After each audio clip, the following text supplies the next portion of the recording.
Quand on pense à la fiscalité en Israël, surtout en tant que nouvel immigrant, le mot qui vient souvent à l'esprit, c'est complexité. Mais si on changeait complètement de perspective? Et si, au lieu d'un fardeau, le système fiscal israélien était en fait une opportunité financière considérable? C'est ce qu'on va voir ensemble. 10, retenez bien ce chiffre, 10 ans, c'est la durée de l'avantage fiscal le plus puissant qui est offert aux nouveaux immigrants. Une décennie entière, une décennie pour construire, pour investir, pour planifier, sans la charge de l'impôt sur les revenus qui viennent de l'étranger. C'est une fenêtre d'opportunité absolument immense et on va décortiquer comment en tirer le meilleur parti. Et voilà, c'est vraiment ça, le changement de mentalité qui est essentiel. Il ne s'agit pas juste de se conformer à des règles, mais bien de les utiliser à son avantage. Le législateur a créé ces mécanismes pour une raison précise, encourager l'AFTIA. Le but, c'est donc de transformer ces avantages en un véritable levier financier. Alors, entrons dans le vif du sujet avec cette opportunité fiscale. Que l'on soit un Olé Hadash, un nouvel immigrant, ou même un résident qui revient au pays après une longue absence, des avantages très concrets sont sur la table. Voyons un peu qui est le plus concerné. Cette citation met le doigt pile là où il faut. Si, après avoir fait son alia, on continue à recevoir des revenus de l'étranger, que ce soit un salaire, des honoraires, des loyers d'un appartement, eh bien on est en plein dans la cible. C'est précisément pour ce genre de profil que ces avantages ont été imaginés. Ok, maintenant regardons ces fameux avantages. Il y a deux piliers principaux à bien distinguer parce qu'ils ne fonctionnent pas de la même manière. Ils ne couvrent ni les mêmes revenus, ni la même durée. Et ce tableau, il illustre la distinction à la perfection.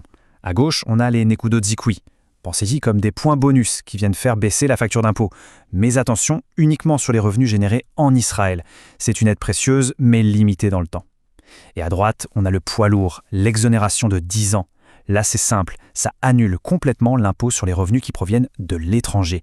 Deux outils, deux cibles bien différentes. Pour que ce soit concret, ça représente quoi ces points de crédit? On parle d'une réduction d'impôt chaque mois qui peut aller jusqu'à plus de 700 shekels. Mis bout à bout sur une année, ce n'est vraiment pas négligeable. Et la bonne nouvelle, c'est que si ces points n'ont pas été réclamés, il est possible de revenir jusqu'à 6 ans en arrière pour les récupérer. Et maintenant, l'exonération de 10 ans. Son champ d'application est juste incroyable. Salaire, revenus locatifs, dividendes, plus-value, tout y passe. Mais le détail qui est souvent méconnu et qui est pourtant énorme, c'est le dernier point, ça couvre même les actifs que l'on achète à l'étranger après avoir fait son alia, du moment que c'est pendant cette période de 10 ans. Les avantages ne se limitent pas seulement aux revenus du quotidien, non, ils s'étendent aussi à des décisions patrimoniales majeures. Je pense notamment à l'acquisition d'un bien immobilier, qui est bien souvent l'investissement le plus important de toute une vie. En Israël, quand on achète un bien immobilier, il y a une taxe d'acquisition à payer, le Mas Reshisha. Et bien pour les nouveaux immigrants, il y a un taux considérablement réduit sur cette taxe pour l'achat de leur résidence. C'est un avantage à usage unique, mais qui peut représenter des dizaines de milliers de shekels d'économie. Cette chronologie nous aide à visualiser la stratégie à adopter. Le jour de l'alia, le compte à rebours de 10 ans est lancé. On dispose de 7 ans pour utiliser l'avantage sur la taxe d'acquisition. Ensuite, vers les années 8 et 9, il faut commencer à préparer la suite, à planifier activement la fin de l'exonération pour éviter ce qu'on appelle le choc fiscal de l'année 10. Bon, jusqu'ici, tout semble formidable. Mais, comme souvent en fiscalité, le diable se cache dans les détails. Ignorer ces détails peut transformer une superbe opportunité en un problème très coûteux. Alors regardons ensemble les pièges les plus courants à éviter. Voilà une question très fréquente qui part d'une logique qui semble implacable. On a une société à l'étranger, on fait son alia, on bénéficie de l'exonération personnelle, donc logiquement la société devrait l'être aussi, pas vrai? Et la réponse, c'est un non catégorique. C'est un piège fiscal majeur. L'exonération est personnelle. Si la gestion et le contrôle de la société sont exercés depuis Israël, pour le dire simplement, si on la dirige depuis son bureau à Tel Aviv, l'administration fiscale israélienne peut tout à fait la requalifier et l'imposer sur ses bénéfices mondiaux. Autre danger fondamental, la double résidence. Ça arrive quand la rupture avec le pays d'origine n'a pas été assez nette. On peut alors se retrouver considéré comme résident fiscal des deux pays en même temps. Et là, c'est le pire des scénarios. Non seulement on risque de perdre les avantages israéliens, mais en plus on peut subir une double imposition.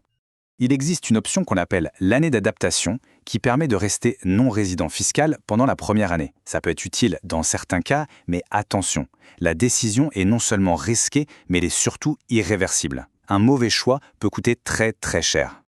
Bien, on a vu les opportunités, on a vu les pièges, il est donc temps de passer à l'action. Comment s'assurer de bien naviguer dans ce système? La solution, c'est d'avoir une approche qui soit à la fois structurée et proactive. Cette phrase, elle résume toute la philosophie à avoir.